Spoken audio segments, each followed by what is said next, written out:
ਬੰਦੇ ਲੈ ਕੇ ਹਾਜ਼ਰ ਹੋਏ ਆ ਤੁਹਾਡੀ ਕਚਹਿਰੀ ਦੇ ਵਿੱਚ ਰੋਜ਼ ਦੀ ਤਰ੍ਹਾਂ ਜਿਸ ਤਰ੍ਹਾਂ ਮੁੱਦੇ ਨਵੇਂ ਤੋਂ ਨਵੇਂ ਹੁੰਦੇ ਆ ਜਿਹੜੇ ਨਵੇਂ ਡਿਸਕਸ ਕਰਦੇ ਆ ਸਾਡੇ ਜਿਹੜੇ ਕਿ ਸਪੈਸ਼ਲ ਜਿਹੜੇ ਕਿ ਗੈਸਟ ਹੈਗੇ ਆ ਸੁਹਾਗ ਜੀ ਤੁਹਾਡਾ ਬਹੁਤ ਬਹੁਤ ਸਵਾਗਤ ਤੇ ਹੈਪੀ ਨਿਊ ਈਅਰ। ਮੇਰੇ ਵੱਲੋਂ ਵੀ ਆਪਣਾ ਪੰਜਾਬ ਦੇ ਸਰੋਤਿਆਂ ਦਰਸ਼ਕਾਂ ਨੂੰ ਨਮਸਕਾਰ, ਸਤਿ ਸ੍ਰੀ ਅਕਾਲ ਤੇ ਆਦਾਬ। ਹਾਂਜੀ ਤੇ ਦੂਸਰੇ ਸਾਡੇ ਗੈਸਟ ਜਿਹੜੇ ਕਿ ਉਹ ਭੈਣ ਜੀ ਪ੍ਰੀਤ ਹੈਗੇ ਸਾਡੇ ਨਾਲ ਜੁੜੇ ਹੋਏ ਇਸ ਵੇਲੇ ਤੇ ਉਹਨਾਂ ਦਾ ਵੀ ਬਹੁਤ ਬਹੁਤ ਸਵਾਗਤ ਕਰਦੇ ਆ। ਭੈਣ ਜੀ ਤੁਹਾਨੂੰ ਵੀ ਨਵਾਂ ਸਾਲ ਮੁਬਾਰਕ। ਹਾਂਜੀ, ਮੇਰੇ ਵੱਲੋਂ ਵੀ ਸਾਰੇ ਸਰੋਤਿਆਂ ਨੂੰ ਪਿਆਰ ਭਰੀ ਸਤਿ ਸ੍ਰੀ ਅਕਾਲ। ਹੈਰੀ, ਬਹੁਤ ਧੰਨਵਾਦ ਜੋ ਤੁਸੀਂ ਅੱਜ ਮੈਨੂੰ ਘਰੋਂ ਹੀ ਕੋਵਿਡ ਕਰਕੇ ਪਹਿਲੀ ਵਾਰੀ ਸ਼ਾਇਦ ਇਸ ਪ੍ਰੋਗਰਾਮ ਹੋ ਰਿਹਾ ਹੈ ਤੇ ਘਰੋਂ ਤੁਸੀਂ ਸਾਨੂੰ ਆਪਣੇ ਸਰੋਤਿਆਂ ਦੇ ਰੂਬਰੂ ਹੋਣ ਦਾ ਮੌਕਾ ਦਿੱਤਾ ਤੇ ਮੇਰੇ ਵੱਲੋਂ ਸੁਭਾਸ਼ ਜੀ ਨੂੰ ਵੀ ਸਤਿ ਸ੍ਰੀ ਅਕਾਲ, ਨਵਾਂ ਸਾਲ ਮੁਬਾਰਕ ਤੇ ਤੁਹਾਨੂੰ ਵੀ।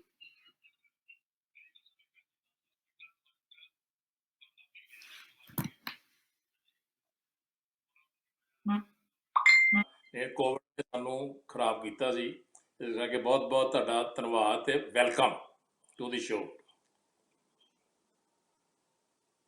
ਇਸ ਤਰ੍ਹਾਂ ਆਪਾਂ ਅੱਜ ਦੇ ਮੁੱਦਿਆਂ ਦੇ ਵਿੱਚ ਗੱਲ ਕਰਾਂਗੇ ਸੁਹਾਗ ਜੀ, ਜਿਹੜਾ ਕਿ ਕਿਸਾਨੀ ਬਾਰੇ ਹੈ। ਕਿਸਾਨੀ ਦਾ ਅੱਜ 46 ਡੇ ਹੋ ਗਿਆ ਜਿਹੜਾ ਕਿ ਕਿਸਾਨਾਂ ਦਾ ਉਹਨਾਂ ਦੇ ਮਸਲੇ ਦਾ ਹੱਲ ਨਹੀਂ ਨਿਕਲਦਾ। ਤੁਸੀਂ ਕੀ ਕਹਿਣਾ ਚਾਹੁੰਦੇ ਆ ਵੀ ਇਹ ਕੀ ਚੱਕਰ ਹੈਗਾ? ਕਰਕੇ ਹੁੰਦੇ ਵੀ ਕਦੀ ਇਹਦਾ ਹੱਲ ਨਿਕਲਦੇ ਆ, ਕਈ ਇਹਦਾ ਹੱਲ ਨਹੀਂ ਨਿਕਲਦੇ ਤੇ ਉਹਨਾਂ ਨੂੰ ਵਿਚਾਰਨਾ ਪੈਂਦਾ, ਉਹਨਾਂ ਦੀ ਗਹਿਰਾਈ 'ਚ ਜਾਣਾ ਪੈਂਦਾ। ਮਸਲਾ ਕੀ ਆ, ਉਹਦਾ ਪਿਛੜ ਕੀ ਆ, ਗਾਂ ਉਹਦਾ ਅਸਰ ਕੀ ਹੋਏਗਾ। ਲੇਕਿਨ ਇਹ ਮਸਲਾ ਜਿਹੜਾ ਆ, ਕਿਸਾਨੀ ਮਸਲਾ ਜਿਹੜਾ ਇਹ ਬੜਾ ਗਹਿਰਾ ਤੇ ਸੀਰੀਅਸ ਮਸਲਾ ਹੈ, ਕਿਉਂਕਿ ਇਹ ਜਿਹੜੀ ਅੱਗ ਸੀ ਬੜੇ ਚਿਰ ਤੋਂ ਸੁਲਗ ਰਹੀ ਸੀ ਔਰ ਸਰਕਾਰਾਂ ਔਰ ਸਮਾਜ ਦੀਆਂ ਜਿਹੜੀਆਂ ਸੰਸਥਾਵਾਂ ਉਹ ਧਿਆਨ ਨਹੀਂ ਸੀ ਦੇ ਰਹੀਆਂ ਕਿ ਜਿਹੜੀ ਕਿਸਾਨੀ ਆ ਉਹ ਨਿੱਘਰ ਰਹੀ ਹੈ। ਇਸ ਕਰਕੇ ਬੜੇ ਚਿਰ ਤੋਂ ਇਹ ਜਿਹੜੀ ਹੈਗੀ ਸੀ ਵਿਰੋਧਤਾ ਜਾਂ ਅਸੈਸਮੈਂਟ ਕਿਸਾਨਾਂ ਦੀ ਸਰਕਾਰ ਦੇ ਖਿਲਾਫ ਜਾਂ ਸਿਸਟਮ ਦੇ ਖਿਲਾਫ ਚੱਲ ਰਹੀ ਸੀ। ਲੇਕਿਨ ਇਹਨਾਂ ਨੇ ਜਦੋਂ ਮੋਦੀ ਸਾਹਿਬ ਨੇ 3 ਕਾਨੂੰਨ ਲਿਆਂਦੇ ਨੇ, ਉਹ ਅੱਗ ਤੇ ਘਿਓ ਪਾ ਕੇ ਇੱਕ ਹੋਰ ਭਮਾਕਾ ਪਾਤਾ ਉਹਨਾਂ ਨੇ, ਕਿਉਂਕਿ ਬਜਾਏ ਉਸ ਸਮੱਸਿਆ ਨੂੰ ਸੋਲਵ ਕਰਨ ਦੇ ਉਹਨਾਂ ਇੱਕ ਸਮੱਸਿਆ ਹੋਰ ਖੜੀ ਕਰ ਦਿੱਤੀ। ਇਸ ਕਰਕੇ ਜਿਹੜੀ ਇਹ ਸਮੱਸਿਆ ਤੇ ਬੜੀ ਗਹਿਰੀ ਹੈ ਔਰ ਇਸ ਗਹਿਰਾਈ ਨੂੰ ਇਹਦੇ ਵਿੱਚ ਗਹਿਰਾਈ ਜਾਣ ਦੀ ਵੀ ਲੋੜ ਹੈ, ਕਿਉਂਕਿ ਪਹਿਲਾਂ ਕਿਸਾਨ ਇੰਨੇ ਥੋੜ੍ਹੇ ਜਿਹੇ ਨਰਮ ਸਨ, ਚਾਹੁੰਦੇ ਸਨ ਸਰਕਾਰ ਨੂੰ ਡੈਮੋਕ੍ਰੇਟਿਕ ਤਰੀਕੇ ਨਾਲ ਵੀ ਇਹ ਮੁੱਦੇ ਜਿਹੜੇ ਕਾਨੂੰਨ ਹੈ ਵਾਪਸ ਲੈ ਜਾਣ, ਕਿਉਂਕਿ ਸਰਕਾਰ ਨੇ ਇਹਨਾਂ ਨਾਲ ਕੰਟੈਕਟ ਹੀ ਨਹੀਂ ਸੀ ਕੀਤਾ ਕਿਸਾਨਾਂ ਨਾਲ, ਨਾ ਕੋਈ ਸਰਵੇ ਕੀਤਾ ਸੀ ਨਾ ਕੋਈ। ਕਿਉਂਕਿ ਜਿਸ ਮੁਲਕ ਦੀ 70% ਪਾਪੂਲੇਸ਼ਨ ਕਿਸਾਨੀ 'ਤੇ ਡਿਪੈਂਡ ਹੋਵੇ, ਉਹਦੀ GDP ਕਿਸਾਨੀ 'ਤੇ ਡਿਪੈਂਡ ਹੋਵੇ, ਆਰਥਿਕਤਾ ਇਕਨੋਮੀ ਕਿਸਾਨੀ 'ਤੇ ਡਿਪੈਂਡ ਹੋਵੇ ਔਰ ਇਹ ਉਹਨਾਂ ਦਾ ਕਿੱਤਾ ਹੋਵੇ ਕਿਸਾਨੀ ਜਿਹੜੀ ਆ, ਤੇ ਉਸ ਕਿੱਤੇ ਦੇ ਲੋਕਾਂ ਨੂੰ ਪੁੱਛਿਆ ਹੀ ਨਾ ਜਾਵੇ ਔਰ ਕੁਛ ਸੈਕਟਰ ਨੂੰ, ਥੋੜ੍ਹੇ ਜਿਹੇ ਸੈਕਟਰ ਨੂੰ ਅਪਲਾਈਜ਼ ਕਰਨ ਵਾਸਤੇ, ਖੁਸ਼ ਕਰਨ ਵਾਸਤੇ ਸਾਰੇ ਇਸ਼ੂ ਨੂੰ ਤਾਰ ਕਰ ਦਿੱਤਾ ਜਾਵੇ ਔਰ ਸਰਕਾਰ ਆਪਣੇ ਸੈਲਫ ਇੰਟਰਸਟ ਵਾਸਤੇ ਔਰ ਕੁਝ ਬੰਦਿਆਂ ਦੇ ਇੰਟਰਸਟ ਵਾਸਤੇ, ਮੈਜੋਰਟੀ ਆਫ ਦੀ ਪੀਪਲ ਜਿਹੜੇ ਲੋਕ ਨੇ 70% ਲੋਕ ਨੇ, ਉਹਨਾਂ ਦੇ ਇੰਟਰਸਟ ਨੂੰ ਵਾਚ ਨਾ ਕਰਦੀ ਹੋਈ ਛੋਟੇ ਲੋਕਾਂ ਦੇ ਜਿਹੜੇ ਕਾਰਪੋਰੇਟ ਸੈਕਟਰ ਹੈ ਉਹਨਾਂ ਦੇ ਵਾਚ ਵੱਲ ਧਿਆਨ ਦਿੱਤਾ। ਇਸ ਕਰਕੇ ਮਸਲਾ ਤੇ ਬਹੁਤ ਗਹਿਰਾ ਹੋ ਗਿਆ ਹੈ ਜੀ। ਨਹੀਂ ਸ਼ਰਮਾ ਜੀ ਕਿਹਾ ਵੀ ਜਿਹੜਾ ਕਿ ਕਿਸਾਨੀ ਬਹੁਤ ਆ, ਪਰ ਉਹ ਜਿਹੜੀ ਸਰਕਾਰ ਆ ਇਸ ਵੇਲੇ ਮੰਨ ਨਹੀਂ ਰਹੀ ਕਿ ਉਹ ਕਹਿੰਦੇ ਛੋਟਾ ਜਿਹਾ ਨਹੀਂ ਵੀ ਸਾਡੇ ਨਾਲ ਕਾਫੀ ਹਿੱਸੇ ਵਾਲਾ ਹੈਗੇ ਆ। ਗੱਲਾਂ ਹੁੰਦੀਆਂ ਨੇ ਕਿਉਂਕਿ ਜਿਹੜੀ ਸਰਕਾਰ ਜਾਂ ਜਿਹੜੀ ਪਾਰਟੀ ਰੂਲ ਕਰਦਾ ਪਾਰਟੀ ਆ, ਉਹ ਜਿਹੜੇ ਪਾਸੇ ਪੈ ਗਈ ਆ ਉਹ ਬੜੇ ਗਲਤ ਪਾਸੇ ਪੈ ਗਈ ਹੈ। ਕਿਉਂਕਿ ਜੇ ਲੋਕਾਂ ਦੇ ਆਪੋ ਹੀ ਟਕਰਾਅ ਸਰਕਾਰ ਕਰਾਉਣ ਦੀ ਕੋਸ਼ਿਸ਼ ਕਰੇਗੀ ਤਾਂ ਇਹ ਦੇਸ਼ ਵੀ ਇਕੱਠਾ ਨਹੀਂ ਰਹਿ ਸਕਦਾ। ਕਿਉਂਕਿ ਤੁਸੀਂ ਆਜ਼ਾਦੀ ਦੀ ਮੂਵਮੈਂਟ ਤੋਂ ਵੇਖ ਲਓ, ਤੁਸੀਂ ਗਾਂਧੀ ਜੀ, ਕਿ ਸਾਰੇ ਲੋਕ ਜਾਂ ਕਰੋੜਾਂ ਆਦਮੀ ਨਹੀਂ ਸੜਕਾਂ 'ਤੇ ਆ ਜਾਂਦੇ ਹੁੰਦੇ, ਕੁਛ ਨੁਮਾਇੰਦੇ ਹੁੰਦੇ ਸੀ ਜਾਂ ਕੁਛ ਜਿਹੜੇ ਸਿਰਕੱਢ ਲੋਕ ਹੁੰਦੇ ਸੀ, ਉਹੀ ਲੋਕ ਲੀਡਰਸ਼ਿਪ ਦਿੰਦੇ ਸੀ ਲੋਕਾਂ ਨੂੰ ਔਰ ਉਹ ਵਿਚਾਰ ਜਿਹੜੇ ਲੋਕਾਂ ਦੀ ਜਿਹੜੀ ਵਿਚਾਰਧਾਰਾ ਹੁੰਦੀ ਸੀ, ਲੋਕਾਂ ਦੇ ਦੁੱਖ ਸੁੱਖ ਹੁੰਦੇ ਸੀ ਜਿਹੜੇ, ਜਾਂ ਲੋਕ ਜਿਹੜੇ ਵਿਚਰ ਰਹੇ ਸਨ ਉਹਨਾਂ ਉਸ ਸਿਸਟਮ ਦੇ ਵਿਚਰ ਰਹੇ ਹੁੰਦੇ ਸਨ, ਉਹ ਇਸ ਕਰਕੇ ਉਹਨਾਂ ਲੋਕਾਂ ਦੀ ਨੁਮਾਇੰਦਗੀ ਕਰਦੇ ਸਨ। ਇਸ ਕਰਕੇ ਜੇ ਸੋਚੇ ਕਿ ਸਰਕਾਰ ਵੀ ਜੀ ਸਾਡੇ ਮੈਜੋਰਟੀ ਸਾਡੇ ਲੋਕ ਨੇ ਜਾਂ ਦੂਜੀ ਉਹਨਾਂ ਨੂੰ ਸ਼ੋਅ ਸਰਕਾਰਾਂ ਗੁੱਸਾ ਵੀ ਕਰ ਸਕਦੀਆਂ, ਲੇਕਿਨ ਉਹ ਲੌਂਗ ਟਾਈਮ ਉਹ ਜਿਹੜਾ ਟੈਂਪਰਰੀ ਫੇਸ ਹੁੰਦੇ ਆ, ਉਹ ਲੌਂਗ ਟਾਈਮ ਅਪਰਚੂਨਿਸਟ ਜਿਹੜੇ ਲੋਕ ਨੇ ਉਹ ਲੌਂਗ ਟਾਈਮ ਉਹ ਨਹੀਂ ਕੱਢ ਸਕਦੇ। ਜਿਹੜੀ ਕਿਸਾਨਾਂ ਨੇ ਇਹ ਕਾਰਡ ਇੱਕ ਮੋਰਚਾ ਲਾ ਕੇ ਉੱਥੇ ਸਿੱਧੂ ਬਾਰਡਰ ਤੇ ਜਾਂ ਹਾਂਜੀ ਦੂਸਰੇ ਭੈਣ ਜੀ, ਹੋਰ ਬਾਰਡਰ ਤੇ ਉਹ ਉਸ ਕਰ ਤੁਸੀਂ ਕੀ ਕਹਿਣਾ ਚਾਹੁੰਦੇ ਆ ਵੀ ਇਹਦੇ ਬਾਰੇ ਵੀ ਤੁਸੀਂ? ਹਾਂਜੀ ਬਿਲਕੁਲ ਮੈਂ ਤਾਂ ਅੱਜ ਜਿਹੜੀ ਗੱਲ ਸੁਭਾਸ਼ ਜੀ ਨੂੰ ਵੀ ਇਹੀ ਪੁੱਛਣਾ ਚਾਹੁੰਦੀ ਸੀ ਕਿ ਇਹਨਾਂ ਦਾ ਇਹਦੇ ਬਾਰੇ ਬਾਅਦ ਚ ਵਿਚਾਰ ਲੈਂਦੇ ਆ ਕਿ ਜਿਵੇਂ ਜਿਹੜੀ ਸਾਨੂੰ ਬੜੀ ਆਸ ਸੀਗੀ ਕਿ 8 ਤਰੀਕ ਵਾਲੀ ਜਿਹੜੀ ਮੀਟਿੰਗ ਹੈ ਉਹਦੇ ਵਿੱਚ ਕੋਈ ਨਾ ਕੋਈ ਗੱਲ ਜ਼ਰੂਰ ਨਿਕਲ ਕੇ ਜਾਂ ਕੋਈ ਹੱਲ ਵਾਲੇ ਪਾਸੇ ਨੂੰ ਜਾਊਗੀ, ਪਰ ਇਹ ਹੁਣ 8ਵੀਂ ਮੀਟਿੰਗ ਹੋ ਗਈ। ਮੀਟਿੰਗ ਤੇ ਮੀਟਿੰਗ ਪੈ ਰਹੀ ਹੈ ਤੇ ਹੁਣ ਫਿਰ 11 ਨੂੰ ਇੱਕ ਮੀਟਿੰਗ ਫਿਰ ਪਾ ਦਿੱਤੀ ਗਈ ਹੈ ਤੇ ਇੱਥੋਂ ਲੱਗਦਾ ਕਿ ਜਿਵੇਂ ਸਰਕਾਰ ਨੂੰ ਸਾਰੀ ਜਿਹੜੀ ਸਮਰੱਥਾ ਹੈ, ਲੋਕਾਂ ਦੀ ਤਾਕਤ ਦਾ ਵੀ ਪਤਾ ਲੱਗ ਚੁੱਕਾ ਹੈ, ਪਰ ਸਰਕਾਰ ਦੇ ਕੰਨ ਤੇ ਜੂੰ ਕਿਉਂ ਨਹੀਂ ਸਰਕ ਰਹੀ, ਇਸ ਦਾ ਕਾਫੀ ਲੋਕਾਂ ਦੇ ਵਿੱਚ ਰੋਹ ਵੀ ਹੈ, ਗੁੱਸਾ ਵੀ ਹੈ। ਜਦੋਂ ਕਿ ਕੱਲ ਰਾਜੋਵਾਲ ਨੇ ਵੀ ਆ ਕੇ ਸਟੇਜ ਤੇ ਕਹਿਤਾ ਕਿ ਜਾਂ ਅਸੀਂ ਜਿੱਤਾਂਗੇ ਜਾਂ ਅਸੀਂ ਆਪਣਾ ਇੱਥੇ ਬਲੀਦਾਨ ਹੀ ਦੇ ਦਿਆਂਗੇ, ਤੇ ਹੋਰ ਵੀ ਕਈ ਗੱਲਾਂ ਬਾਤਾਂ ਹੋ ਰਹੀਆਂ ਨੇ। ਪਰ ਸਰਕਾਰ ਹੈ ਜਿਹੜੀ, ਉਹਦਾ ਜਿਹੜਾ ਰਵੱਈਆ ਹੈ ਉਹ ਬਿਲਕੁਲ ਹੀ ਨੈਗੇਟਿਵ ਲੱਗਦਾ ਹੈ, ਕਿਉਂਕਿ ਉਹ ਵਾਰ-ਵਾਰ ਫਿਰ ਉਹੀ ਗੱਲ ਕਰ ਰਹੀ ਹੈ ਕਿ ਕਾਨੂੰਨਾਂ ਦੇ ਵਿੱਚ ਸੋਧ ਕਰਨ ਦੀ, ਜਦੋਂ ਕਿ ਸੋਧ ਤੋਂ ਬਿਲਕੁਲ ਹੀ ਸ਼ੁਰੂ ਤੋਂ ਜਿਹੜੀ ਗੱਲ ਹੈ ਕਿਸਾਨਾਂ ਨੇ ਕਹੀ ਹੈ ਕਿ ਇਹਦੇ ਵਿੱਚ ਸੋਧ ਦੀ ਸਾਨੂੰ ਨਹੀਂ ਲੋੜ, ਅਸੀਂ ਇਹਨੂੰ ਰੱਦ ਕਰਨਾ ਹੀ ਮੰਗਦੇ ਹਾਂ। ਤੇ ਮੈਂ ਸੁਭਾਸ਼ ਜੀ ਨੂੰ ਵੀ ਪੁੱਛਣਾ ਚਾਹੁੰਦੀ ਹਾਂ ਕਿ ਉਹਨਾਂ ਦਾ ਇਹਦੇ ਬਾਰੇ ਕੀ ਵਿਚਾਰ ਹੈ ਕਿ ਕੀ ਹੋਏਗਾ ਹੁਣ 11 ਵਾਲੀ ਮੀਟਿੰਗ ਦੇ ਵਿੱਚ। ਇਸ ਤਰ੍ਹਾਂ ਜੇ ਤੁਸੀਂ ਗੱਲ ਨਹੀਂ ਕੀਤੀ ਹੈ ਨਾ ਵੀ ਜਦੋਂ 8 ਮੀਟਿੰਗਾਂ ਹੋ ਚੁੱਕੀਆਂ, 8 ਤਰੀਕ ਦੀ ਮੀਟਿੰਗ ਵੀ ਬੁਰੀ ਤਰ੍ਹਾਂ ਮਿਜ਼ਰੇਬਲੀ ਫੇਲ ਹੋਈ ਹੈ। ਆਪਾਂ ਕਈ ਵਾਰ ਆਪਾਂ ਪਹਿਲਾਂ ਵੀ ਇਸ਼ੂ ਜਿਹੜੇ ਟੌਪਿਕ ਡਿਸਕਸ ਕਰਦੇ ਰਹੇ ਆ ਵੀ ਜਿਹੜੀ ਬਦਕਿਸਮਤੀ ਇਸ ਮੁਲਕ ਦੀ ਅਸੀਂ ਡੈਮੋਕ੍ਰੇਸੀ ਦੇ ਨਾਂ ਦੇ ਉੱਤੇ ਇਹੋ ਜਿਹੇ ਨੁਮਾਇੰਦੇ ਚੁਣ ਕੇ ਭੇਜਦੇ ਆ ਕਿ ਸੋਸ਼ਲ ਇੰਜੀਨੀਅਰਿੰਗ ਹੈ ਜਿਹੜੀ ਇਲੈਕਸ਼ਨ ਦੀ, ਉਹਦੇ ਵਿੱਚ ਲੌਬੀਆਂ ਦੇ ਬੰਦੇ ਆ ਗਏ ਆ, ਨਾ ਕਿ ਲੋਕਾਂ ਦੇ ਬੰਦੇ ਨੇ, ਨਾ ਕਿ ਲੋਕਾਂ ਦੀ ਡੈਮੋਕ੍ਰੇਸੀ ਸੀ। ਆਪਾਂ ਕਈ ਵਾਰ ਡਿਸਕਸ ਕਰ ਚੁੱਕੇ ਹਾਂ ਔਰ ਉਹਦਾ ਖਮਿਆਜਾ ਸਾਨੂੰ ਅੱਜ ਭੁਗਤਣਾ ਪੈ ਰਿਹਾ, ਕਿਉਂਕਿ ਲੋਕਾਂ ਦੇ ਨੁਮਾਇੰਦੇ ਨਹੀਂ, ਇਹ ਕਾਰਪੋਰੇਟ ਹਾਊਸਸ ਦੇ ਨੁਮਾਇੰਦੇ ਨੇ ਜਿਹੜੇ ਫਾਈਨੈਂਸ ਕੀਤੇ ਲੀਡਰਸ਼ਿਪ ਆ, ਉਹ ਲੀਡਰਸ਼ਿਪ ਹੈ। ਲੇਕਿਨ ਜਿਹੜੀ ਤੁਸੀਂ ਗੱਲ ਕੀਤੀ ਵੀ ਇਹਦਾ ਕੀ ਨਿਕਲੇਗਾ ਰਿਜ਼ਲਟ, ਦੇਖੋ ਜਦੋਂ ਲੋਕਾਂ ਦਾ ਹੜ ਹੁੰਦਾ, ਜੋ ਇਸ਼ੂ ਸੱਚਾ ਹੋਵੇ, ਇਸ਼ੂ ਸਹੀ ਹੋਵੇ ਔਰ ਲੋਕਾਂ ਜਿਹੜੀ 70% ਪਾਪੂਲੇਸ਼ਨ ਹੈ ਹਿੰਦੁਸਤਾਨ ਦੀ, ਉਹ ਕਿਸਾਨੀ ਤੇ ਹੈ, ਉਹਨਾਂ ਦੀ ਆਰਥਿਕਤਾ ਕਿਸਾਨੀ ਤੇ ਹੈ, ਡਿਪੈਂਡ ਕਰਦੀ ਹੈ। ਅਗਰ ਜਦੋਂ ਉਹ ਲੋਕ ਜਿਹੜੇ ਲੀਡਰਸ਼ਿਪ 'ਚ 7-8 ਲੱਖ 10 ਲੱਖ ਆਦਮੀ ਜਿਹੜਾ ਆ ਗਿਆ, ਉਹ ਕਰੋੜਾਂ ਆਦਮੀਆਂ ਨੂੰ ਨੁਮਾਇੰਦਗੀ ਕਰਦਾ। ਜਿਹੜੀ ਸਭ ਤੋਂ ਪਹਿਲਾਂ ਇਹਨਾਂ ਨੇ ਐਲੀਗੇਸ਼ਨ ਲਗਾਇਆ ਜੀ ਅੱਤਵਾਦੀ ਮੂਵਮੈਂਟ ਆ ਜਾਂ ਖਾਲਿਸਤਾਨੀ ਆ ਗਏ ਆ ਜਾਂ ਸਿਰਫ ਪੰਜਾਬ ਦੀ ਜਾਂ ਹਰਿਆਣੇ ਦੇ ਲੋਕ ਕਿਸਾਨ ਹੀ ਨੇ, ਉਹ ਅੱਜ ਸਾਹਮਣੇ ਹੌਲੀ ਹੌਲੀ ਇਹਨਾਂ ਦੇ ਸਾਹਮਣੇ ਆ ਰਿਹਾ ਕਿ ਮੱਧ ਪ੍ਰਦੇਸ਼ ਚੋਂ ਵੀ ਲੋਕ ਆ ਰਹੇ ਨੇ, ਯੂਪੀ ਦੇ ਜਿਹੜੇ ਵੈਸਟਰਨ ਯੂਪੀ ਦੇ ਉਹ ਵੀ ਘੇਰਾ ਪਾ ਕੇ ਬੈਠੇ ਆ, ਹੋਰਨਾਂ ਸਟੇਟਾਂ ਤੋਂ, ਮਹਾਰਾਸ਼ਟਰ ਤੋਂ, ਰਾਜਸਥਾਨ ਵਾਲਿਆਂ ਨੇ ਆਣ ਕੇ ਜਿਹੜਾ ਘੇਰ ਲਿਆ ਇੱਥੇ ਆਣ ਕੇ, ਜਿਹੜਾ ਬਾਰਡਰ ਆ ਸ਼ਾਹਜਹਾਨਪੁਰ ਦਾ। ਇਹ ਪਤਾ ਲੱਗ ਰਿਹਾ ਵੀ ਜਿਹੜੇ ਕਿਸਾਨ ਨੇ ਇਕੱਲੇ ਪੰਜਾਬ ਜਾਂ ਹਰਿਆਣੇ ਦੇ ਨਹੀਂ ਹੈਗੇ, ਇਹ ਦੂਜੀਆਂ ਸਟੇਟਾਂ ਤੋਂ ਵੀ ਆ ਰਹੇ ਨੇ ਔਰ ਦੂਜੀਆਂ ਸਟੇਟਾਂ ਦੀਆਂ ਰਾਜਧਾਨੀਆਂ ਤੇ ਮੁਜ਼ਾਹਰੇ ਵੀ ਹੋ ਰਹੇ ਕਿਸਾਨਾਂ ਦੇ, ਕਿਉਂਕਿ ਕੇਰਲਾ 'ਚ ਵੀ ਬਿੱਲ ਪਾਸ ਕਰਤਾ, ਦੂਸਰੇ ਪਾਸੇ ਕਰਨਾਟਕਾ 'ਚ ਵੀ ਮੁਜ਼ਾਹਰਾ ਹੋਇਆ, ਮਦਰਾਸ 'ਚ ਵੀ, ਤਾਮਿਲਨਾਡੂ 'ਚ ਮੁਜ਼ਾਹਰਾ ਹੋਇਆ, ਫਿਰ ਤੁਹਾਡੇ ਆਪਣਾ ਆਂਧਰਾ ਪ੍ਰਦੇਸ਼ 'ਚ ਵੀ ਮੁਜ਼ਾਹਰਾ ਹੋਇਆ, ਛੱਤੀਸਗੜ੍ਹ ਹੋਇਆ, ਬਿਹਾਰ 'ਚ ਹੋ ਗਿਆ, ਲਾਠੀਚਾਰਜ ਪੁਲਿਸ ਦਾ ਵੀ ਹੋਇਆ। ਇਹ ਚੀਜ਼ਾਂ ਸ਼ੋਅ ਕਰਦੀਆਂ ਨੇ ਵੀ ਜਿਹੜੀ ਕਿਸਾਨ ਦੇ ਨਾਲ ਇਨਜਸਟਿਸ ਹੋ ਰਿਹਾ, ਉਹਦਾ ਸ਼ੋਸ਼ਣ ਹੋ ਰਿਹਾ ਔਰ ਕਈ ਲੋਕ ਕੋਵਿਡ ਕਰਕੇ ਜਾਂ ਟਰਾਂਸਪੋਰਟੇਸ਼ਨ ਕਰਕੇ ਜਾਂ ਦੂਰ ਦਰਾਜ ਕਰਕੇ ਜਿਹੜਾ ਬਹੁਤ, ਕਿਉਂਕਿ ਮੁਲਕ ਬਹੁਤ ਵੱਡਾ ਆ, ਇਸ ਕਰਕੇ ਲੋਕ ਇੱਕ ਥਾਂ ਜਾ ਰਹੇ ਆ ਜਾਂ ਜਲਸਿਆਂ 'ਚ ਨਹੀਂ ਆ ਸਕਦੇ। ਲੇਕਿਨ ਸਰਕਾਰ ਭੁਲੇਖੇ 'ਚ ਹੈ, ਕਿਉਂਕਿ ਉਹ ਨੌਨ ਵਾਇਲੈਂਟ ਰਹਿ ਰਹੇ ਨੇ। ਉਹਨਾਂ ਦੀ ਸਰਕਾਰ ਦੀ ਕੋਸ਼ਿਸ਼ ਹੈ ਵੀ ਇਹ ਵਾਇਲੈਂਟ ਹੋ ਜਾਏ ਮੂਵਮੈਂਟ, ਲੇਕਿਨ ਉਹ ਬੜੀ ਸਿਆਣੀ ਔਰ ਆਰਗੇਨਾਈਜ਼ ਤਰੀਕੇ ਦੇ ਨਾਲ ਉਹ ਮੂਵਮੈਂਟ ਨੂੰ ਚਲਾ ਰਿਹਾ ਹੈ ਔਰ ਉਹਦਾ ਰਿਜ਼ਲਟ ਇਹ ਕੀ ਨਿਕਲੇਗਾ ਵੀ ਜਿਹੜੇ ਦੂਜੀਆਂ ਸਟੇਟਾਂ ਨੇ ਜਾਂ ਸਟੇਟ ਵਾਈਜ਼ ਜਾਂ ਸਟੈਪ ਵਾਈਜ਼ ਉਹ ਮੂਵਮੈਂਟ ਸਪਰੈਡ ਕਰ ਰਹੀ ਹੈ। ਡਿਸਟ੍ਰਿਕਟ ਵਾਈਜ਼ ਹੈੱਡਕੁਆਟਰ ਦੇ ਮੁਜ਼ਾਹਰੇ ਆਉਣਗੇ, ਫਿਰ ਰਾਜਧਾਨੀਆਂ 'ਚ ਕਿਸਾਨਾਂ ਦੇ ਦੂਜੀਆਂ ਸਟੇਟਾਂ ਦੇ ਮੁਜ਼ਾਹਰੇ ਆਉਣਗੇ। ਇਸ ਕਰਕੇ ਜਿਹੜੀ ਆ ਸਰਕਾਰ ਉਹ ਲਾਈਟਲੀ ਲੈ ਰਹੀ ਹੈ। ਜਿਹੜੀ 8 ਤਰੀਕ ਨੂੰ ਗੱਲਾਂ ਬਾਤਾਂ ਬਾਰ-ਬਾਰ ਉਹੀ ਰਿਪੀਟ ਕਰਨੀਆਂ, ਸਰਕਾਰ ਬੇਵਕੂਫ ਨਹੀਂ, ਲੇਕਿਨ ਸਰਕਾਰ ਚਲਾਕੀ ਕਰ ਰਹੀ ਹੈ। ਉਹ ਚਲਾਕੀ ਜਿਹੜੀ ਆ ਉਹ ਹਮੇਸ਼ਾ ਚੱਲਦੀ ਨਹੀਂ।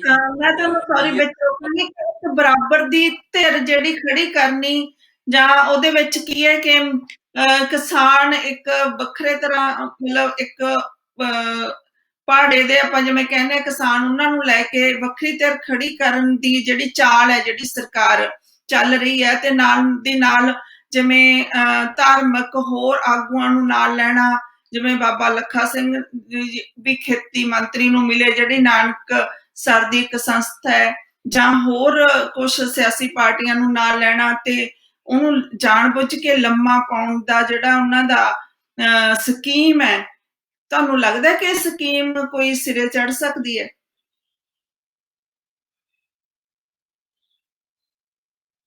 ਉਹ ਸਰਕਾਰਾਂ ਇਹੋ ਜਿਹੇ ਟੈਕਟਿਕਸ ਤੇ ਅਡਾਪਟ ਕਰਦੀਆਂ ਹੁੰਦੀਆਂ। ਜਦੋਂ 1934 ਦੇ ਵਿੱਚ ਇੱਕ ਮੂਵਮੈਂਟ ਚੱਲੀ ਸੀ, ਕਿਸਾਨ ਮੂਵਮੈਂਟ ਚੱਲੀ, ਸਵਾਮੀ ਸੀ ਉਹਦਾ ਨਾਮ, ਮੈਨੂੰ ਚੇਤੇ ਨਹੀਂ ਆ ਰਿਹਾ, ਉਹਨਾਂ ਨੇ ਚਲਾਈ ਸੀ। ਔਰ ਉਹ ਅੰਗਰੇਜ਼ ਉਦੋਂ ਸਪੋਰਟ ਕਰਦੇ ਬੜੇ ਬੜੇ, ਹੁਣ ਕਾਰਪੋਰੇਟ ਸੈਕਟਰ ਹੈ, ਉਦੋਂ ਹੁੰਦਾ ਸੀ ਬੜੇ ਬੜੇ ਜ਼ਿਮੀਂਦਾਰ ਜਿਹੜੇ ਹੁੰਦੇ ਸੀ ਜਗੀਰਦਾਰ, ਉਹ ਸਪੋਰਟ ਕਰਦੇ ਸੀ ਉਸ ਸਰਕਾਰ ਦੀ, ਔਰ ਉਹ ਵੀ ਤਰੀਕੇਕਾਰ ਵਰਤਦੇ ਹੁੰਦੇ ਸੀ। ਲੇਕਿਨ ਉਹ ਸਾਰਾ ਕੁਝ ਫੇਲ ਹੋ ਗਿਆ। ਹੁਣ ਨਵਾਂ ਤਰੀਕਾ ਕਰ ਲਿਆ, ਜਿਹੜੇ ਵਿਕਾਊ ਮਾਲ ਆ ਜਾਂ ਵਿਕਾਊ ਲੋਕ ਹੁੰਦੇ ਨੇ, ਜਾਂ ਸਰਕਾਰੀ ਜਿਹਨੂੰ ਕਹਿੰਦੇ ਟੌਟਸ ਹੁੰਦੇ ਆ, ਜਾਂ ਸਰਕਾਰ ਪੱਖੀ ਲੋਕ ਹੁੰਦੇ ਆ, ਉਹਨਾਂ ਨੂੰ ਸਰਕਾਰਾਂ ਕੋਸ਼ਿਸ਼ ਕਰਦੀਆਂ ਹੁੰਦੀਆਂ। ਲੇਕਿਨ ਇਹ ਲੋਕ ਜਿਹੜੇ ਸੱਚ ਦੇ ਸਾਹਮਣੇ, ਜਾਂ ਜਿਹੜਾ ਸੱਚਾਈ ਦਾ ਹੜ ਹੁੰਦਾ, ਜੇ ਮੂਵਮੈਂਟ ਹੁੰਦੀ ਆ, ਉਹਦੇ ਸਾਹਮਣੇ ਟਿਕ ਨਹੀਂ ਸਕਦੇ ਲੰਮੀ, ਜਾਂ ਟੈਂਪਰੇਰੀ ਮੀਡੀਆ ਦੇ ਅੱਗੇ ਤੇ ਲਿਆ ਕੇ ਇਹ ਦਿਖਾ ਦੇਣਗੇ, ਲੋਕਾਂ ਨੂੰ ਇੰਪ੍ਰੈਸ਼ਨ ਦੇਣਗੇ। ਲੇਕਿਨ ਜਿਹੜਾ ਸਹੀ ਮੈਸੇਜ, ਜਿਹੜੇ ਪ੍ਰੈਕਟੀਕਲੀ ਆਪਣਾ ਮੋਰਚਾ ਲਾ ਕੇ ਬੈਠੇ ਆ, ਜਿਹੜਾ ਮੀਂਹ ਵਰਦਾ ਆ, ਗੜੇ ਪਏ ਨੇ ਉੱਥੇ, ਉਹ 70 ਬੰਦੇ ਸ਼ਹੀਦ ਹੋ ਚੁੱਕੇ ਆ ਇਸ ਮੂਵਮੈਂਟ ਦੇ ਵਿੱਚ, ਉਹ ਲੋਕਾਂ ਨੂੰ ਦਿਖ ਰਿਹਾ ਹੈ। ਔਰ ਜਿਹੜਾ ਸਭ ਤੋਂ ਵੱਡੀ ਗੱਲ ਆ ਕਿ ਜਿਹੜਾ ਹੈਗਾ ਸੀ ਨਾ ਗੋਦੀ ਮੀਡੀਆ, ਉਹ ਟੋਟਲੀ ਔਰ ਮਿਜ਼ਰੇਬਲੀ ਫੇਲ ਹੋ ਗਿਆ। ਉਹ ਆਪਣੀ ਇਸ ਚੀਜ਼ ਨੂੰ, ਉਹ ਨੈਗੇਟਿਵ ਜਿਹੜੀ ਆ ਵਿਊ ਦੇਣ 'ਚ ਉਹ ਕਾਮਯਾਬ ਨਹੀਂ ਹੋਇਆ। ਲੇਕਿਨ ਕਿਉਂਕਿ ਸੋਸ਼ਲ ਮੀਡੀਆ ਔਰ ਜਿਹੜੇ ਲੋਕਲ ਮੀਡੀਆ ਸੀ ਉੱਥੋਂ ਦਾ, ਰੀਜਨਲ ਮੀਡੀਆ ਜਿਹਨੂੰ ਕਹਿ ਸਕਦੇ ਆਪਾਂ, ਜਾਂ ਇੰਟਰਨੈਸ਼ਨਲ ਮੀਡੀਆ, ਕੈਨੇਡਾ ਦੇ ਜਿਹੜੇ ਚੈਨਲਸ ਨੇ, ਜਾਂ ਉੱਥੋਂ ਦੇ ਲੋਕਲ ਚੈਨਲਸ ਨੇ, ਰੀਜਨਲ ਚੈਨਲਸ ਨੇ, ਔਰ ਹੋਰ ਪ੍ਰੋਸ 3-4 ਜਿਹੜੇ ਨੈਸ਼ਨਲ ਚੈਨਲਸ ਨੇ, ਉਹਨਾਂ ਨੇ ਪੂਰੀ ਤਸਵੀਰ ਜਿਹੜੀ ਆ ਲੋਕਾਂ ਸਾਹਮਣੇ ਔਰ ਇੰਟਰਨੈਸ਼ਨਲ ਲੈਵਲ 'ਤੇ ਲੋਕਾਂ ਨੂੰ ਦਿਖਾਤੀ ਹੈ।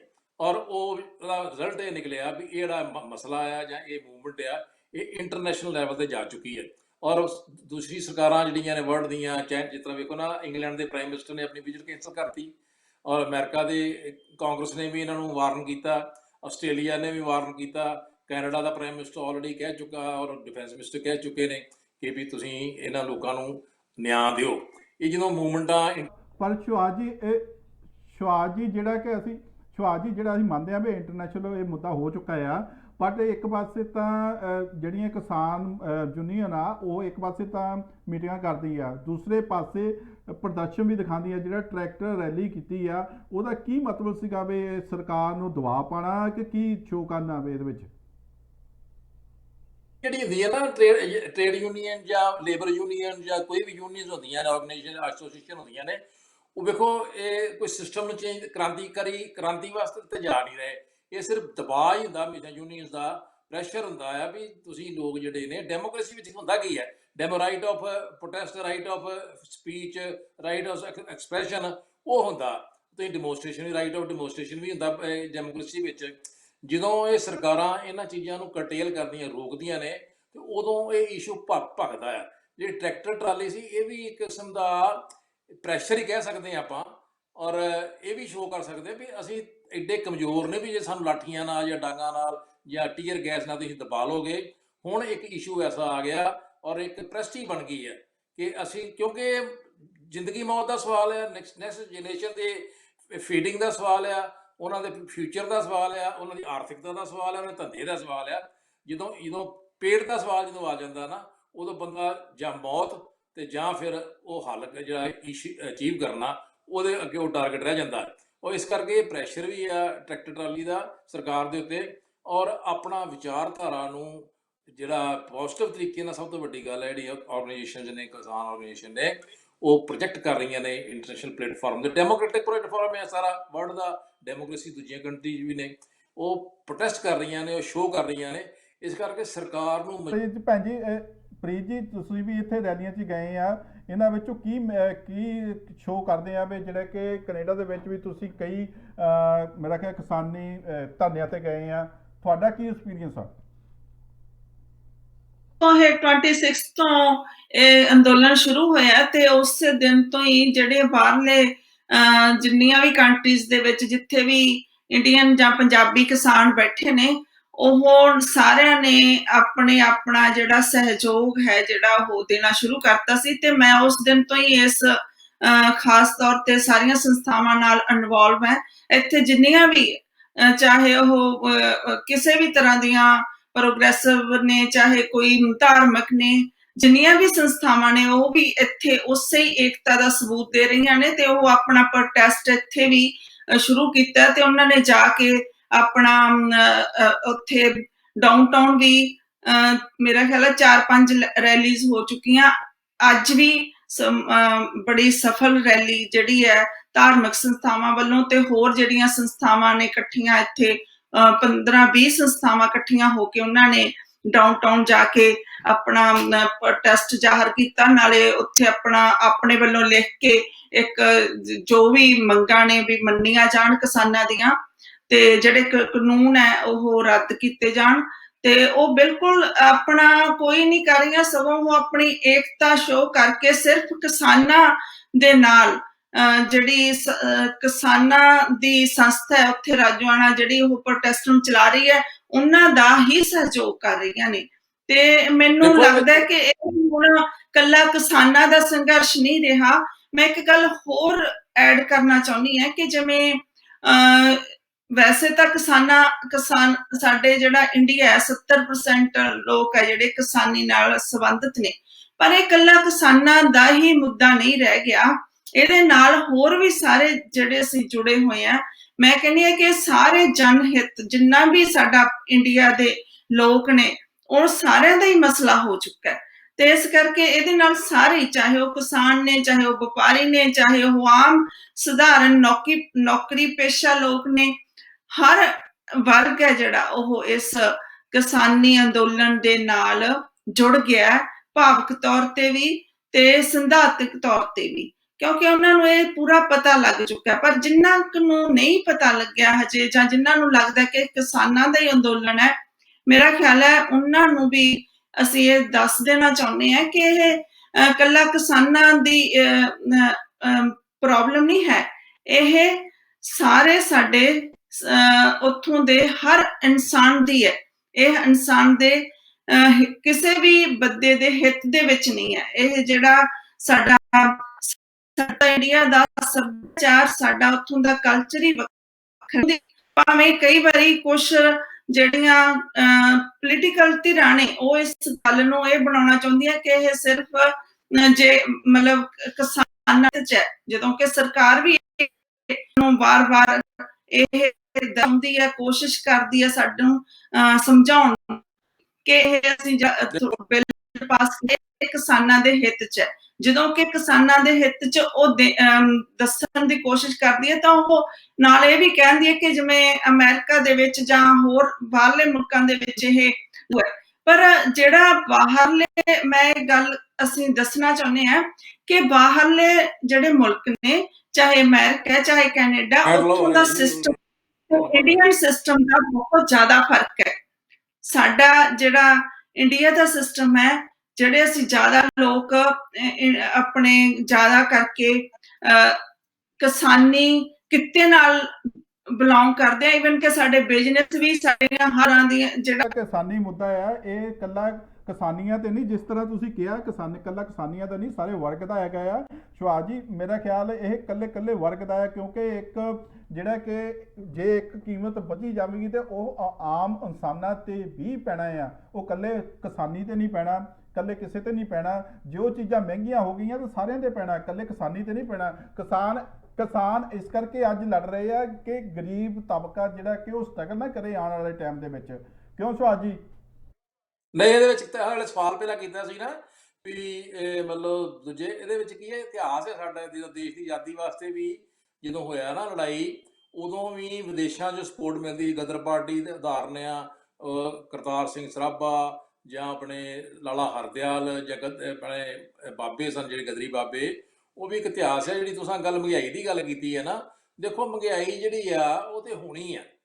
ਜਦੋਂ ਇਹ ਗੱਲਾਂ, ਜਦੋਂ ਮਹਿੰਗਾਈ, ਜਦੋਂ ਕਿਸਾਨ ਆਪਣੀ ਫਸਲ ਨਹੀਂ ਬੀਜੇਗਾ ਜਾਂ ਫਸਲ ਸਪਲਾਈ ਪ੍ਰੋਪਰ ਨਹੀਂ ਹੋਏਗੀ, ਔਰ ਮੈਂ ਸਮਝਦਾ ਵੀ ਇਹ ਦੇਸ਼ ਦੀ ਖੁਸ਼ਕਿਸਮਤੀ ਹੈ ਵੀ ਕਿਸਾਨਾਂ ਦੇ ਹੱਥ ਇਕਨੋਮੀ ਆ। ਲੇਕਿਨ ਜਦੋਂ ਜੇ ਸਰਕਾਰ ਦੀ ਚਾਲ ਚੱਲ ਰਹੀ ਆ, ਜੇ ਕਿਤੇ ਕਾਰਪੋਰੇਟ ਹਾਊਸਿਸ ਦੇ ਹੱਥ 'ਚ ਆ ਗਈ ਤੇ ਇਸ ਜਿਹੜੀ ਮਹਿੰਗਾਈ ਹੈ ਕਈ ਗੁਣਾ ਵੱਧ ਜਾਣੀ ਹੈ। ਪਾਕਿਸਤਾਨ ਦਾ ਉਦਾਹਰਨ ਹੈ ਵੀ 150 ਕਿਲੋ ਰੁਪਏ ਉਹੀ ਤਾਂ ਕਿਸਾਨ ਜਿਹੜੇ ਆ ਕਿ ਇਸ ਕਰਕੇ ਧਰਨਾ ਪਾਉਂਦੇ ਆ ਵੀ ਮਹਿੰਗਾਈ ਜ਼ਿਆਦਾ ਹੋ ਜਾਣੀ ਆ, ਇਸੇ ਕਰਕੇ ਤਾਂ ਉਹ ਸੜਕਾਂ ਦੇ ਉੱਤੇ ਆ। ਕਿਸਾਨਾਂ ਨੂੰ ਤਾਂ ਕੋਈ ਇੰਨਾ ਹੈ ਨਹੀਂਗਾ। ਕਿਸਾਨ ਚਲੋ ਆਪਣੇ ਲਈ ਜ਼ਿਮੀਦਾਰ ਜਿਹੜੇ ਕਿ ਉਹ ਆਪਣੇ ਲਈ ਕੋਈ ਫਸਲ ਉਗਾ ਲੂਗੇ, ਖਾ ਲੂਗੇ, ਪੀ ਲੂਗੇ, ਜਿਹੜਾ ਕਿ ਆਮ ਲੋਕਾਂ ਨੂੰ ਜਿਹੜਾ ਕਿ ਇਸ ਜਿਹੜਾ ਕਿ ਕਾਨੂੰਨੀ ਆ ਜਿਹੜੇ ਕਿ ਉਹ ਬੜੇ ਮਹਿੰਗੇ ਪੈਣੇ ਆ, ਇਸ ਕਰਕੇ ਕਿਸਾਨੀ ਹਿੱਤ ਦੇ ਵਿੱਚ ਆਏ ਆ। ਮਹਿੰਗਾਈ ਦਾ ਕਿਸਾਨੀ ਨਾਲ ਕੋਈ ਸੰਬੰਧ ਨਹੀਂਗਾ ਕਿ ਜਿਹੜੀ ਕਿਸਾਨੀ ਆ ਨਾ ਉਹ ਹਮੇਸ਼ਾ ਪ੍ਰੋਡਕਸ਼ਨ ਦਿੰਦੀ ਆ। ਕਿਸਾਨ ਦੇ ਵਿਚਾਰੇ ਨੂੰ ਆਪਣਾ ਉਹਦੇ ਮੁੱਲ ਹੀ ਨਹੀਂ ਮਿਲ ਰਿਹਾ ਉਹਦੀ ਫਸਲ ਦਾ, ਔਰ ਜਿਹੜਾ ਮਹਿੰਗਾਈ ਦਾ ਫਾਇਦਾ ਲੈ ਜਾਂਦਾ ਜਾਂ ਸਟਾਕ ਕਰਕੇ ਲੈ ਜਾਂਦਾ ਉਹ ਤਾਂ ਸਰਮਾਇਆਦਾਰ ਜਾਂ ਕਾਰਪੋਰੇਟ ਹਾਊਸਿਸ ਲੈ ਜਾਂਦੇ ਆ, ਵੱਡੇ ਵਪਾਰੀ ਲੈ ਜਾਂਦੇ ਆ। ਕਿਸਾਨ ਨੂੰ ਤੇ ਨਾ ਵਿਚਾਰੇ ਨੂੰ ਆਲੂ ਦਾ ਮੁੱਲ ਮਿਲਦਾ, ਨਾ ਗੇਹੂੰ ਦਾ ਮੁੱਲ ਮਿਲਦਾ, ਨਾ ਝੋਨੇ ਦਾ ਚਾਵਲ ਦਾ ਮੁੱਲ ਮਿਲਦਾ, ਨਾ ਸਬਜ਼ੀਆਂ ਦਾ ਮੁੱਲ ਮਿਲਦਾ, ਉਹਦੀਆਂ ਰੁਲਦੀਆਂ ਫਿਰਦੀਆਂ ਸਬਜ਼ੀਆਂ ਸੀਜ਼ਨ ਦੇ ਵਿੱਚ। ਇਸ ਕਰਕੇ ਜਿਹੜੀ ਮਹਿੰਗਾਈ ਦਾ ਸੰਬੰਧ ਹੈ ਉਹ ਸਿਸਟਮ ਨਾਲ ਸੰਬੰਧ ਕਰਦਾ ਲੱਗਦਾ। ਔਰ ਇਹ ਜਿਹੜੀਆਂ ਇਜਾਰਾਦਾਰੀਆਂ, ਜਿਹੜਾ ਇਜਾਰਾਦਾਰੀ ਦਾ ਨਾ ਕਾਨੂੰਨ ਬੰਦ ਕਰਤਾ, ਜਿਹੜਾ ਕਿ ਕਹਿੰਦੇ ਸੀ ਵੀ ਸਟਾਕ ਕਰ ਸਕਦਾ, ਜਿੰਨਾ ਮੈਕਸੀਮਮ ਸਟਾਕ ਕਰ ਸਕਦਾ ਉਹ ਤੇ ਕੰਟਰੋਲ ਖਤਮ ਕਰਤਾ, ਉਹ ਮਹਿੰਗਾਈ ਹੋਰ ਪੈਦਾ ਕਰੇਗੀ। ਔਰ ਉਹਨਾਂ ਹੀ ਪੈਦਾ ਕੀਤੀ ਸੀ ਬਲੈਕ ਮਾਰਕੀਟਰਸ ਨੇ, ਕਿਉਂਕਿ ਕਿਸਾਨ ਦਾ ਵਿੱਚ ਕੋਈ ਰੋਲ ਨਹੀਂ ਮਹਿੰਗਾਈ ਦੇ ਵਿੱਚ। ਕਿਸਾਨ ਤੇ ਲੜ ਰਿਹਾ ਵੀ ਜੇ ਤੁਸੀਂ ਸਾਨੂੰ ਪ੍ਰੋਡਕਸ਼ਨ ਦਾ ਮੁੱਲ ਨਹੀਂ ਦੇਣਾ ਤੇ ਉਹਦੀ ਦੀ ਆਰਥਿਕਤਾ ਖਤਮ ਹੋ ਜਾਏਗੀ। ਔਰ ਪ੍ਰੋਡਕਸ਼ਨ ਉਹ ਜਦੋਂ ਉਹਨੂੰ ਮਿਲੇਗਾ ਹੀ ਨਹੀਂ, ਫਸਲ ਬੀਜਿਆ ਕੁਛ ਜਾਂ ਪਿਆਜ਼ ਬੀਜਿਆ ਜਾਂ ਪਟਾਟੋ ਜਿਹਨੂੰ ਆਪਾਂ ਕਹਿੰਦੇ ਆਲੂ ਕਹਿੰਦੇ ਉਹ ਬੀਜਿਆ ਕੁਝ ਮਿਲੇਗਾ ਨਹੀਂ, ਉਹ ਸਾੜ ਦੇਗਾ ਫਸਲ। ਸਬਜ਼ੀਆਂ ਦਾ ਕੋਈ ਮੁੱਲ ਨਹੀਂ ਮਿਲੇਗਾ, ਪੈਸਾ ਖਰਚ ਕਰੇਗਾ ਤੇ ਨੈਚੁਰਲੀ ਗੱਲ ਹੈ ਵੀ ਉਹ ਕਿਸਾਨ ਪ੍ਰੋਡਕਸ਼ਨ ਨਹੀਂ ਕਰੇਗਾ ਤੇ ਮਹਿੰਗਾਈ ਵਧੇਗੀ। ਇਸ ਕਰਕੇ ਜਿਹੜੀ ਇਹ ਸਿਸਟਮ ਬੜਾ ਗਹਿਰਾ ਸਿਸਟਮ ਹੈ, ਉਹ ਸਮਝਣ ਵਾਸਤੇ ਬਹੁਤ ਟਾਈਮ ਚਾਹੀਦਾ, ਸਮਾਂ ਵੀ ਚਾਹੀਦਾ ਹੈ। ਇਸ ਕਰਕੇ ਜਿਹੜੀਆਂ ਚੀਜ਼ਾਂ ਨੇ ਮੇਨ ਤੇ ਇਹ ਆ ਵੀ ਸਰਕਾਰ ਨੂੰ ਸਮਿਧੀ ਆਉਣੀ ਚਾਹੀਦੀ ਆ, ਉਹਨੂੰ ਗੱਲਬਾਤ ਕਰਨੀ ਚਾਹੀਦੀ ਆ, ਉਹਨੂੰ ਐਵੇਂ ਪ੍ਰੈਸਟੀ ਇਸ਼ੂ ਨਹੀਂ ਬਣਾਉਣਾ ਚਾਹੀਦਾ, ਕਿਉਂਕਿ ਪ੍ਰੈਸਟੀਆਂ ਨਾਲ ਸਰਕਾਰਾਂ ਜਾਂ ਸਟੇਟ ਨਹੀਂ ਚੱਲਦੇ। ਉਹਨਾਂ ਨੂੰ ਪਤਾ ਹੈ, ਇਹਨਾਂ ਨੂੰ ਸਰਕਾਰ ਨੂੰ ਵੀ ਅਸੀਂ ਜਾਂ ਤਾਂ ਪਤਾ ਨਾ ਹੋਵੇ ਵੀ ਸਰਕਾਰ ਨੂੰ ਵੀ ਉਹ ਜਾਣਬੁੱਝ ਕੇ ਉਹ ਬੇਈਮਾਨੀ ਸ਼ੋਅ ਕਰ ਰਹੀ, ਕਿਉਂਕਿ ਉਹਦਾ ਕਾਹਲੀ ਪਣ ਕੀਤਾ ਬਿੱਲ ਪਾਸ ਕਰਨ ਲੱਗਿਆ ਵੀ ਸਭ ਕੁਝ ਪਤਾ ਸਰਕਾਰ ਨੂੰ, ਸਰਕਾਰ ਦੀ ਇਨਫੋਰਮੇਸ਼ਨ ਇੰਟੈਲੀਜੈਂਸੀ ਸਭ ਪਤਾ ਆ, ਲੇਕਿਨ ਉਹ ਸਰਕਾਰ ਜਾਣ ਕੇ ਬਦਮਾਸ਼ੀ ਕਰੀ ਕਿਉਂਕਿ ਉਹ ਇੰਟਰਸਟ ਜਿਹੜਾ ਹੈ ਨਾ ਪੂਰ ਰਹੀ ਆ ਵੈਸਟਰਨ ਪਾਵਰਸ ਦਾ, ਜਿਹਦੇ ਨਾਲ ਕਾਰਪੋਰੇਟ ਹਾਊਸਿਸ ਨੇ ਜਾਂ ਦੂਜੇ ਉਹਨਾਂ ਦਾ ਉਹ ਇੰਟਰਸਟ ਪੂਰ ਰਹੀ ਹੈ। ਸਰਕਾਰ ਨੂੰ ਪਤਾ, ਮੋਦੀ ਸਾਹਿਬ ਨੂੰ ਸਾਰਾ ਪਤਾ ਵੀ ਮੈਂ ਜੋ ਸ਼ੈਤਾਨੀ ਕੀਤੀ ਆ ਜਾਂ ਕੀ ਸ਼ਰਾਰਤ ਕੀਤੀ ਆ, ਉਹ ਸਾਰਾ ਪਤਾ, ਐਸੀ ਗੱਲ ਨਹੀਂ ਗੀ। ਲੇਕਿਨ ਹੁਣ ਮੋਦੀ ਸਾਹਿਬ ਨੂੰ ਇਹ ਨਹੀਂ ਸੀ ਪਤਾ ਵੀ ਐਡੀ ਵੱਡੀ ਵਿਰੋਧਤਾ ਜਿਹੜੀ ਹੈ ਮੇਰੇ ਸਾਹਮਣੇ ਖੜੀ ਹੋ ਕੇ ਆ ਜਾਏਗੀ, ਇਹ ਨਹੀਂ ਸੀ ਪਤਾ। ਉਹ ਇਸ ਚੀਜ਼ ਤੋਂ ਉਹ ਐਸਟੀਮੇਟ ਲਾਉਣ ਤੋਂ ਬੜੇ ਅਣਜਾਣ ਰਹੇ ਔਰ ਬੜੇ ਮਤਲਬ ਖੁੱਝ ਗਏ ਇਸ ਚੀਜ਼ ਤੋਂ, ਉਹਨਾਂ ਸਮਝ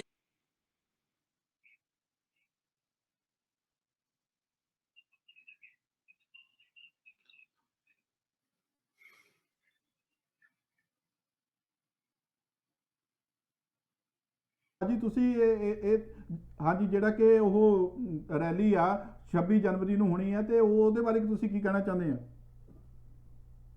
ਹਾਂਜੀ ਹਾਂਜੀ ਬਿਲਕੁਲ ਜੀ, 26 ਜਨਵਰੀ ਵਾਲਾ ਦਾ ਇੱਕ ਬੜਾ ਵੱਡਾ ਇੱਕ ਇਹ ਕੰਟਰੋਵਰਸੀ ਆ।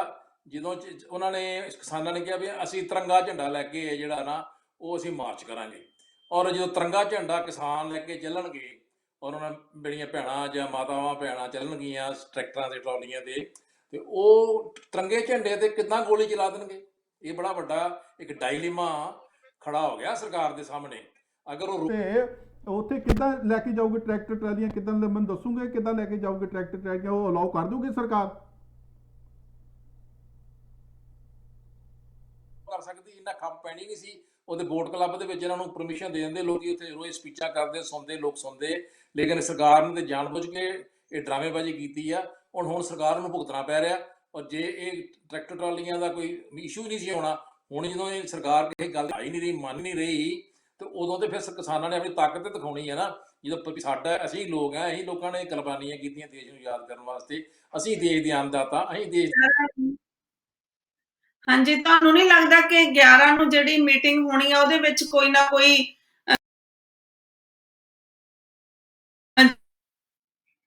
ਤੁਹਾਨੂੰ ਨਹੀਂ ਲੱਗਦਾ, ਮੈਂ ਕਿਹਾ ਕਿ ਜਿਹੜੀ 11 ਨੂੰ ਮੀਟਿੰਗ ਹੋਣੀ ਆ ਉਹਦੇ ਵਿੱਚ ਕੋਈ ਨਾ ਕੋਈ ਫੈਸਲਾ ਹੋ ਜਾਏਗਾ?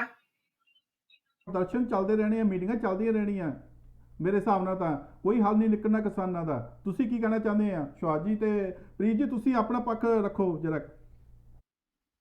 ਹਾਂਜੀ, ਮੈਂ ਤਾਂ ਇਹਨਾਂ ਨੂੰ ਸਵਾਸ ਜੀ ਨੂੰ ਹੀ ਕਹਿੰਦੇ ਸੀ ਕਿ 11 ਤਰੀਕ ਨੂੰ ਜਿਹੜੀ ਮੀਟਿੰਗ ਹੋਣੀ ਹੈ ਸ਼ਾਇਦ ਉਹਦੇ ਵਿੱਚ ਕੋਈ ਹੱਲ ਨਿਕਲੇ ਤੇ ਫਿਰ ਹੋ ਸਕਦਾ ਕਿ ਜਿਹੜੀ ਸ਼ਾਂਤਮਈ, ਵੈਸੇ ਤਾਂ ਹੁਣ ਵੀ ਸ਼ਾਂਤਮਈ ਹੈ। 26 ਤਰੀਕ ਨੂੰ ਉਹਨਾਂ ਨੇ ਕਿਸਾਨਾਂ ਨੇ ਇਹ ਕਿਹਾ ਕਿ ਅਸੀਂ ਟਰੈਕਟਰ ਇੱਕ ਸਾਈਡ ਤੇ ਲਾ ਕੇ ਫਿਰ ਮਾਰਚ ਅੰਦਰ ਅਸੀਂ ਆਪਣੇ ਕਿਸਾਨਾਂ ਵੱਲੋਂ ਝੰਡੇ ਲੈ ਕੇ ਕਰਾਂਗੇ। ਉਹਦੇ ਵਿੱਚ ਇਹ ਆ ਵੀ ਸਰਕਾਰ ਨੇ ਸ਼ਾਇਦ 15 ਤਰੀਕ ਦਿੱਤੀ ਹੈ ਮੇਰੇ ਖਿਆਲ ਨਾਲ। ਹੈਲੋ, 15 ਹਾਂਜੀ। ਤਰੀਕ ਦਿੱਤੀ ਆ। ਉਸ ਤੋਂ ਪਹਿਲਾਂ ਕੀ ਹੈ ਕਿ 11 ਤਰੀਕ ਨੂੰ ਸੁਪਰੀਮ ਕੋਰਟ ਦੀ ਇੱਕ ਡੇਟ ਹੈ। ਸੁਪਰੀਮ ਕੋਰਟ ਨੇ ਸੋਲੀਸਿਟਰ ਜਨਰਲ ਨੂੰ ਇੱਕ ਕਿਹਾ ਹੈ ਵੀ ਸਰਕਾਰ ਕੋਲ ਇੰਸਟਰਕਸ਼ਨ ਲੈ ਲਓ ਵੀ ਅਸੀਂ ਇਸ ਕਾਨੂੰਨ ਨੂੰ ਅਪਹੈਲਡ ਕਰ ਦਈਏ। ਇਸ ਦਾ ਇਸ਼ਾਰਾ ਕ੍ਰਿਸ਼ੀ ਮੰਤਰੀ ਜਦੋਂ ਪਹਿਲੀ 8 ਦੀ ਮੀਟਿੰਗ ਕਰ ਚੁੱਕੇ ਆ ਵੀ ਅਗਰ ਤੁਸੀਂ ਨਹੀਂ ਮੰਨਦੇ ਤਾਂ ਤੁਸੀਂ ਸੁਪਰੀਮ ਕੋਰਟ ਚਲੇ ਜਾਓ ਤੇ ਸੁਪਰੀਮ ਕੋਰਟ ਕੋਲੋਂ ਨਿਆਂ ਲੈ ਲਓ। ਤੇ ਕਿਸਾਨਾਂ ਨੇ ਕਹਿੰਦਾ ਵੀ ਅਸੀਂ ਸਾਨੂੰ ਸੁਪਰੀਮ ਕੋਰਟ ਜਾਣ ਦੀ ਕੋਈ ਲੋੜ ਨਹੀਂ, ਨਾ ਜੇ ਸੁਪਰੀਮ ਕੋਰਟ ਫੈਸਲਾ ਸਾਡੇ ਖਿਲਾਫ ਕਰੇਗਾ ਵੀ ਤੇ ਅਸੀਂ ਮੰਨਣਾ ਨਹੀਂ ਗਾ ਸੁਪਰੀਮ ਕੋਰਟ ਦੀ ਡਾਇਰੈਕਸ਼ਨ, ਕਿਉਂਕਿ ਸੁਪਰੀਮ ਕੋਰਟ ਦੀ ਕ੍ਰੈਡੀਬਿਲਿਟੀ ਜਿਹੜੀ ਆ ਉਹ ਡਾਊਨਫਾਲ ਹੋ ਚੁੱਕੀ ਆ ਪਿਛਲੇ ਕੁਝ ਚਿਰ ਤੋਂ। ਉਹਨਾਂ ਦੇ ਡਿਸੀਜਨ ਜਿਹੜੇ ਨੇ ਉਹਨਾਂ ਨੇ ਨੈਸ਼ਨਲ ਲੈਵਲ ਤੇ ਦਿੱਤੇ ਨੇ, ਲੇਕਿਨ ਫਿਰ ਵੀ ਸੁਪਰੀਮ ਕੋਰਟ ਨੇ ਇਹਨੂੰ ਜਿਹੜਾ ਕਿ ਸੂਓ ਮੋਟੋ ਲੈ ਲੈਣਾ ਚਾਹੀਦਾ ਪਹਿਲਾਂ ਬਹੁਤ ਚੰਗੀ ਤਰ੍ਹਾਂ। ਲੇਕਿਨ ਉਹਨਾਂ ਨੇ ਇਸ਼ੂ ਪ੍ਰਾਈਵੇਟ ਇੱਕ ਪਟੀਸ਼ਨ ਲੱਗੀ ਆ, ਉਹਦੇ ਵਿੱਚ ਹੋ ਸਕਦਾ ਕੋਈ ਬਹਾਨੇਬਾਜ਼ੀ ਸਰਕਾਰ ਨੂੰ ਮਿਲ ਜਾਵੇ ਜਾਂ ਸੁਪਰੀਮ ਕੋਰਟ ਸਰਕਾਰ ਦੀ ਜਾਨ ਛੁਡਾ ਦੇਵੇ ਵੀ 3 ਮਿੰਟ ਸੁਹਾਸ ਜੀ ਰਹਿ ਗਏ, 2-3 ਮਿੰਟਾਂ ਵਿੱਚ ਆਪਾਂ ਸਮਾਪਤ ਕਰਨਾ ਤੇ ਲਾਸਟ ਦੇ ਵਿੱਚ ਆਪਾਂ ਇਸ ਮੁੱਦੇ ਤੇ ਫਿਰ ਡਿਸਕਸ ਕਰਾਂਗੇ। 2-3 ਮਿੰਟ ਹੀ ਰਹਿ ਗਏ। ਇਸ ਦੇ ਵਿੱਚ ਵੀ ਪ੍ਰੀਤ ਜੀ ਤੁਹਾਡਾ ਬਹੁਤ ਸਵਾਗਤ ਵੀ ਹੈ, ਕਿਉਂਕਿ ਗਿੱਲ ਸਾਹਿਬ ਦਾ ਕੱਲ ਜਨਮ ਦਿਨ ਵੀ ਸੀ। ਉਹਨਾਂ ਨੂੰ ਬਹੁਤ ਵਧਾਈਆਂ ਆਪਣਾ ਪੰਜਾਬ ਦੀ ਟੀਮ ਵੱਲੋਂ, ਹੋਰ ਟੀਮ ਵੱਲੋਂ ਉਹਨਾਂ ਨੂੰ ਲੱਖ ਵਧਾਈਆਂ ਜਨਮ ਦਿਨ ਦੀਆਂ। ਤੇ ਨਾਲੇ ਮੇਰਾ ਖਿਆਲ ਤੁਸੀਂ ਐਂਡ ਦੇ ਵਿੱਚੋਂ ਕੀ ਕਹਿਣਾ ਚਾਹੁੰਦੇ ਹੋ ਸੁਹਾਸ ਜੀ ਤੇ ਪ੍ਰੀਤ ਜੀ? ਬਹੁਤ ਧੰਨਵਾਦ। ਹਾਂਜੀ, ਪਹਿਲੀ ਗੱਲ ਤਾਂ ਬਹੁਤ ਧੰਨਵਾਦ। ਤੇ ਅੱਜ ਚਲੋ ਫਸਟ ਹੀ ਅਸੀਂ ਕੀਤਾ, ਮੈਂ ਤਾਂ ਪ੍ਰੋਗਰਾਮ ਜਿਹੜਾ ਕਿ ਘਰੋਂ ਕੀਤਾ, ਫਿਰ ਆਪਾਂ ਅੱਗੇ ਜਾਰੀ ਰੱਖਾਂਗੇ। ਤੇ ਬਾਕੀ ਥੋੜਾ ਅਸੀਂ ਇੱਥੋਂ ਦੀ ਅਮਰੀਕਾ ਬਾਰੇ ਗੱਲ ਕਰਨੀ ਚਾਹੁੰਦੇ ਸੀ, ਥੋੜੀ ਜੀ ਉੱਥੇ ਦੀ ਆਪਾਂ ਵੀ ਕਿ ਟਰੰਪ ਦਾ ਜੋ ਵੀ ਘਟਨਾ ਵਾਪਰੀ ਉਹਦੇ ਬਾਰੇ ਸੁਭਾਸ਼ ਜੀ ਤੋਂ ਥੋੜਾ ਪੁੱਛ ਲੈਣੇ ਐਂਡ ਦੇ ਵਿੱਚ। ਤੇ ਹੁਣ ਮੇਰੇ ਵੱਲੋਂ ਤਾਂ ਅੱਗੇ ਫਿਰ ਸਤਿ ਸ਼੍ਰੀ ਅਕਾਲ ਹੈ, ਕਿਉਂਕਿ ਟਾਈਮ ਬਹੁਤ ਘੱਟ ਹੈ। ਨੈਕਸਟ ਟਾਈਮ ਆਪਾਂ ਫਿਰ ਜੁੜਾਂਗੇ। ਸੁਪਰੀਮ ਕੋਰਟ ਦਾ ਜਿਹੜਾ ਟਰੰਪ ਸਾਹਿਬ ਦੇ ਨੇ ਕੱਲ ਕੀਤਾ, ਬੜੀ ਮੂਰਖਤਾ ਕੀਤੀ ਆ। ਉਹਦੇ ਬੜੇ ਭੈੜੇ ਰਿਜ਼ਲਟ ਨਿਕਲੇ ਡੈਮੋਕ੍ਰੇਸੀ ਵਾਸਤੇ, ਵਰਲਡ ਵਾਸਤੇ। ਇਹ ਬੜਾ ਲੰਮਾ ਜਿਹਾ ਟੌਪਿਕ ਆ, ਆਪਾਂ ਡਿਸਕਸ ਕਰਾਂਗੇ। ਲੇਕਿਨ ਜਿਹੜੀ ਸਿੰਗਲਰ ਦਿੱਤਾ ਅਮਰੀਕਾ ਦੇ ਵਿੱਚ ਡੈਮੋਕ੍ਰੇਸੀ ਦੇ ਵਿੱਚ ਤੇ ਕਰਪਟ ਕਰਦਾ, ਆਪਾਂ ਇਹ ਮੁੱਦੇ ਜਾਰੀ ਰੱਖਾਂ। ਮੇਰੀ ਬੇਨਤੀ ਹੈ, ਬਿਲਕੁਲ ਟਾਈਮ ਖਤਮ ਹੋ ਗਿਆ, ਇੱਥੋਂ ਸਮਾਪਤੀ ਲੈਂਦੇ ਆਪਾਂ ਮੰਡੇ ਇਸੇ ਟੌਪਿਕ ਨੂੰ ਕੰਟੀਨਿਊ ਕਰਾਂਗੇ। ਤੁਹਾਡਾ ਦੋਨਾਂ ਦਾ ਬਹੁਤ ਸਵਾਗਤ ਹੈ, ਧੰਨਵਾਦ ਹੈ। ਤੇ ਜਾਂਦੇ ਫੇਰ ਗਿੱਲ ਸਾਹਿਬ ਨੂੰ ਬਹੁਤ ਮੁਬਾਰਕਾਂ ਜਨਮ ਦਿਨ ਦੀਆਂ ਜੀ ਸਾਡੇ ਵੱਲੋਂ। ਸਤਿ ਸ੍ਰੀ ਅਕਾਲ। ਅਗਲੇ ਹਫਤੇ ਦਾ ਵੀ ਜ਼ਰੂਰ ਦੱਸਣਾ, ਬਿਲਕੁਲ ਦੱਸ ਦਿਓ, 1 ਮਿੰਟ ਰਹਿ ਗਿਆ ਸਾਡਾ, ਕਿ ਅਸੀਂ ਅਗਲੇ ਹਫਤੇ ਪਹਿਲਾਂ ਤਾਂ ਮੈਂ ਚਾਹੂੰਗਾ